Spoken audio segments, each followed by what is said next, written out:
მივესალმები მაყურებლებს და რადიო მსმენელებს. პრეზიდენტ ტრამპის თავიდანვე ინიციატივა და სურვილი იყო აღნიშნული ომის შეჩერება და შეერთებული შტატები აგრძელებენ ძალისხმევას, რომ იპოვონ გარკვეული კომპრომისი ამ მიმართულებით. რა მიმართულებითაც თქვენ იცით, რომ ტრამპს არაერთ კონფლიქტში ჰქონდა ასეთი როლი, იქნებოდა ეს ღაზას სექტორში მიმდინარე მოვლენები, სომხეთ-აზერბაიჯანს შორის, პაკისტან, ინდოეთს და ასე შემდეგ. ბუნებრივია, რომ შეერთებული შტატები ცდილობენ იგივე პოზიციებით უკრაინაში ომის შეჩერებას და პრაქტიკულად ჩვენ ვხედავთ გარკვეულ ინიციატივას ორივე მხარის მიმართ, ან კომპრომისული ვარიანტი სურს შეერთებულ შტატებს. რამდენად ეს საბოლოო ჯამში გამოვა, რა თქმა უნდა, მხარეებზეა დამოკიდებული რუსეთსა და უკრაინაზე. ის მონახაზი და დღესაც პრეზიდენტმა ტრამპმა ღიად თქვა, რომ ეს არის მხოლოდ საგზაო რუკა და არა საბოლოო გარკვეული დოკუმენტი, 28 პუნქტიანი დოკუმენტი, როგორც ვიცით, 20 პუნქტამდე არის დაახლოებით შემცირებული, მნიშვნელოვანი ნაწილი ამოღებულია იქედან.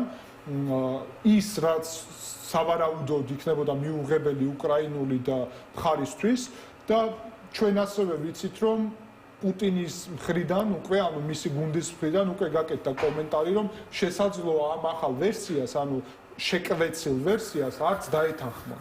მიმდინარეობს ეს ვაჭრობის პროცესი, თავისთავად ჩვენ უნდა ზოგადად შევხედოთ, რა შინაარსის არის ეს დოკუმენტი.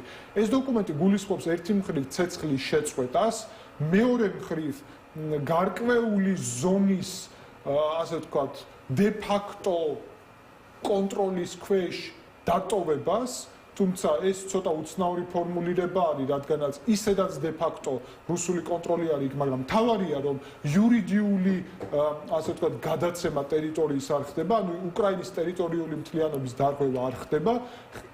რეალურად თუ შევაფასებთ, ეს დოკუმენტი არის ომის შეჩერებაზე და არა დასრულებაზე, რადგანაც გრძელვადიან პერსპექტივაში არ გვაძლევს შესაძლებლობას, რომ სრულად ამოწურული იქნას კონფლიქტის მიზეზი, შედეგობრივი ასევე ნაწილი და რა თქმა უნდა ვთქვათ მკაფიოდ, რუსეთისთვის უკრაინის სახელმწიფოს არსებობა აპრიორი პრობლემა არის, თვითონ ამას აცხადებენ, ამიტომ მისთვის ეს არანაირი გამარჯვება ეს დოკუმენტი არ არის, არამედ მარცხია, თან მნიშვნელოვანი მარცხი, თუმცა დროებით აძლევს შესაძლებლობას რუსეთს, რომ ის ტერიტორიები, რაც ოკუპირებული აქვს, ამაზე კონტროლი განამტკიცოს და საბოლოო ჯამში შეძლოს იქ ყველაზე მნიშვნელოვანი ჩვენ ამაზე გვისაუბრია დაიწყოს ლოგისტიკური მნიშვნელოვანი პროცესების და ასე ვთქვათ, ინფრასტრუქტურის განვითარება. ეს რა თქმა უნდა არის შავი ზღვის მიმართულებით რუსეთის შესაძლებლობების მკვეთრი ზრდა, იმიტომ რომ უკრაინის ნაპირის, აზოვის და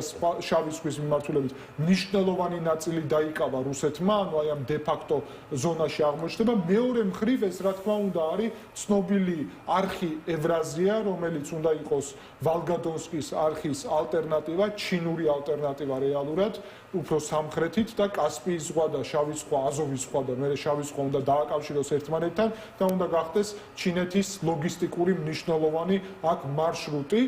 საბოლოო ჯამში, თუნდაც თუ ეს მარშრუტი განვითარდება და რუსეთი აქ განავითარებს ინფრასტრუქტურას, საკითხი იმაში დგას, რომ ომის შეჩერება მიგვიყვანს იქამდე, რომ ნებისმიერ მომენტში მომავალში შეიძლება ომი განახლდეს, როგორც რუსეთის ინიციატივით თუ უკრაინა დასუსტდება, ასევე უკრაინის ინიციატივით თუ საკმარისად ძლიერი იქნება ტერიტორიული მთლიანობის აღსადგენად და ბოლოს ვიტყვი, რომ აქ რა თქმა უნდა უკრაინის სახელმწიფოს 80% შენარჩუნება ნიშნავს იმას, რომ უკრაინა აქტიურად დაიწყებს ევროინტეგრაციას, აქტიურად დაიწყებს შეიარაღებას და ინტეგრაციას დასავლურ სისტემებთან, რაც არ უნდა შეზღუდვების მექანიზმი იყოს გარკვეული ჯარის მიმართულებით, ბუნებრივია, რომ უკრაინა უკან არ დაიხევს საკუთარი შესაძლებლობების გაძლიერებისთვის და რა თქმა უნდა ამიტომ ეს არანაირი მარცხი უკრაინისთვის არ არის, თუმცა აქ აღსანიშნავია აი ეს დოკუმენტი და ასეთი შეთანხმება რა გავლენას იქონიებს კავკასიაში მიმდინარე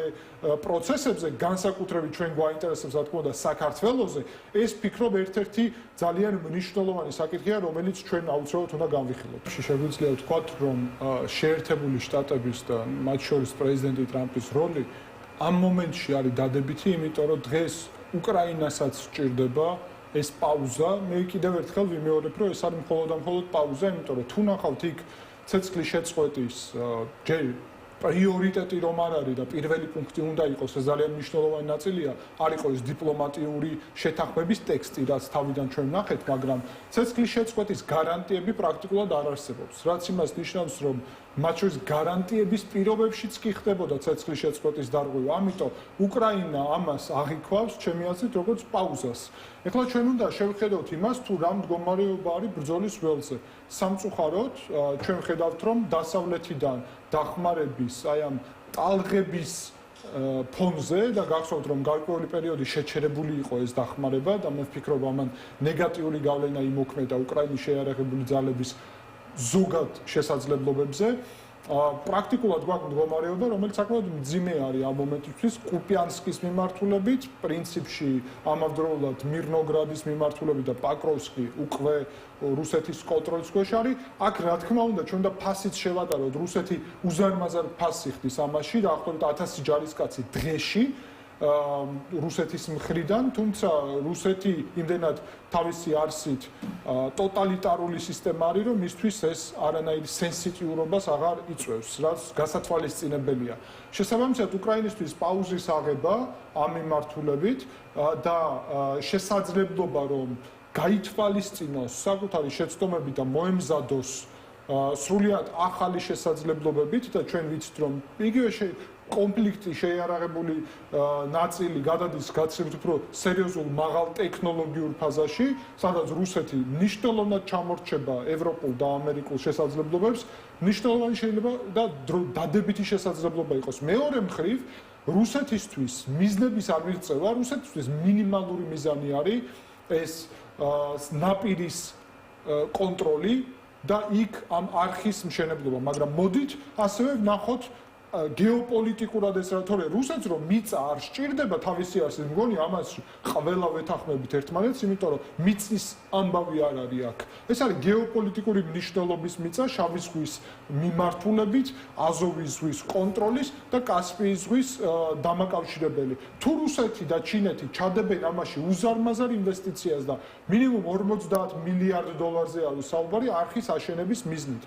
ამ არხის აშენება, ეს არხი ვერ იქნება უსაფრთხო უკრაინასთან მოლაპარაკებების და რეალური შეთანხმების გარეშე, იმიტომ რომ რამდენ კილომეტრს აკონტროლებს რუსეთი? 20 ეს არხია. ეს არხი აკავშირებს კასპიის ზღვას და პირდაპირ როსტოვს ქალაქს, რომელიც შემდეგ უკვე გადის აზოვის ზღვაში. ანუ რეალურად თუ უკრაინის ტერიტორიული მთლიანობა დაცული იქნებოდა, მთელი ნახევარი ნაპირი აზოვის ზღვის იქნებოდა უკრაინული და ნებისმიერი სამხედრო თუ საწვირთო იქ იქნებოდა უკრაინული ნაპირის ასე ვთქვათ კონტროლის ქვეშ ფიზიკური, მაგრამ მე ქერჩის მიმართულებით უკრაინული ტერიტორიით გავლა მოუწევდა. რუსეთი ახლა ამას აკონტროლებს და რეალურად სრულად რუსული კონტროლი იქნება. თუმცა თუ აქ იქნება სანქციები ამ გადაადგილებაზე, ამავდროულად თუ და პირდაპირ უნდა ითქვას ეს უკრაინას შეიძლება ნებისმიერ დროს პრაქტიკულად კითხვის ნიშნის ქვეშ დააყენოს აი უზარმაზარი სატრანზიტო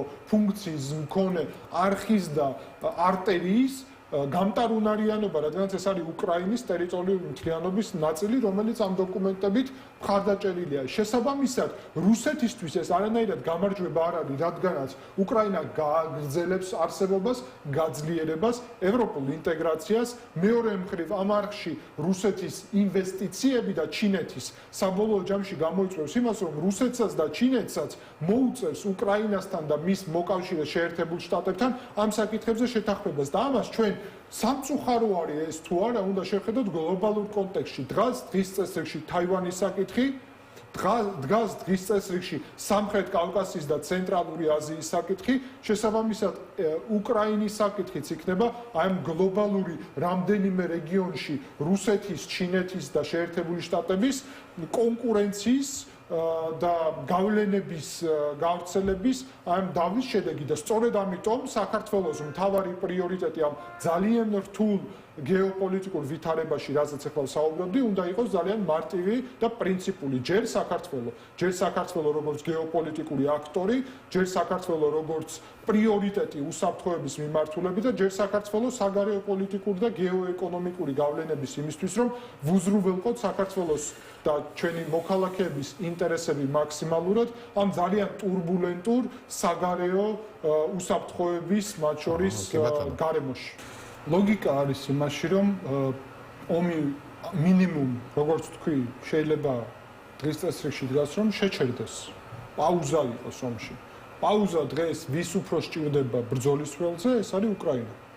და შესაბამისად, თუ ჩვენ ვიღებთ რეალურ საკითხს იმისა, ეს ხელს უწყობს დღეს უკრაინას თუ რუსეთს, შეიძლება ითქვას, რომ უკრაინას. დე ფაქტო კონტროლი ამ ტერიტორიებზე რუსეთს ისედაც აქვს.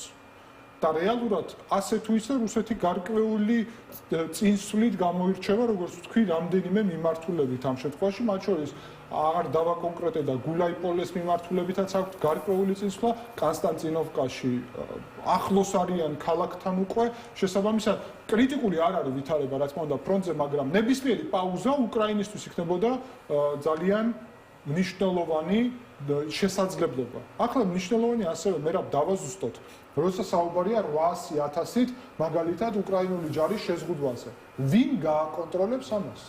ვინ გააკონტროლებს ცეცხლის შეწყვეტას?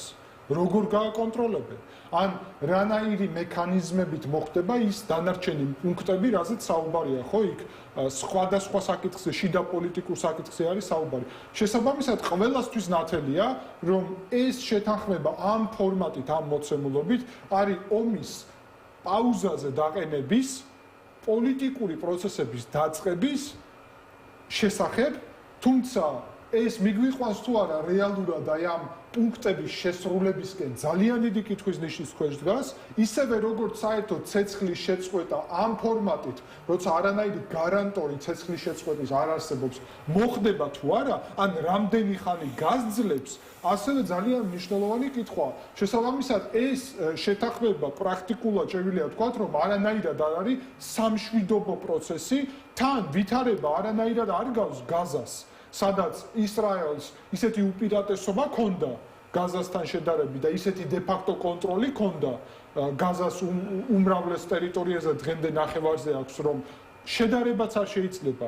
თუ დაუშვათ ამ ფორმატით ომის შეწყდა გარკვეული პერიოდით და X პერიოდის შემდეგ, რამდენიმე თვის ან რამდენიმე წლის შემდეგ, მაგალითად, ომი აღდგა, რა შეიცვალა რეალურად, ვინ მიაღწია უფრო მეტს და რა შესაძლებლობები აძლევს ეს რუსეთს და უკრაინას.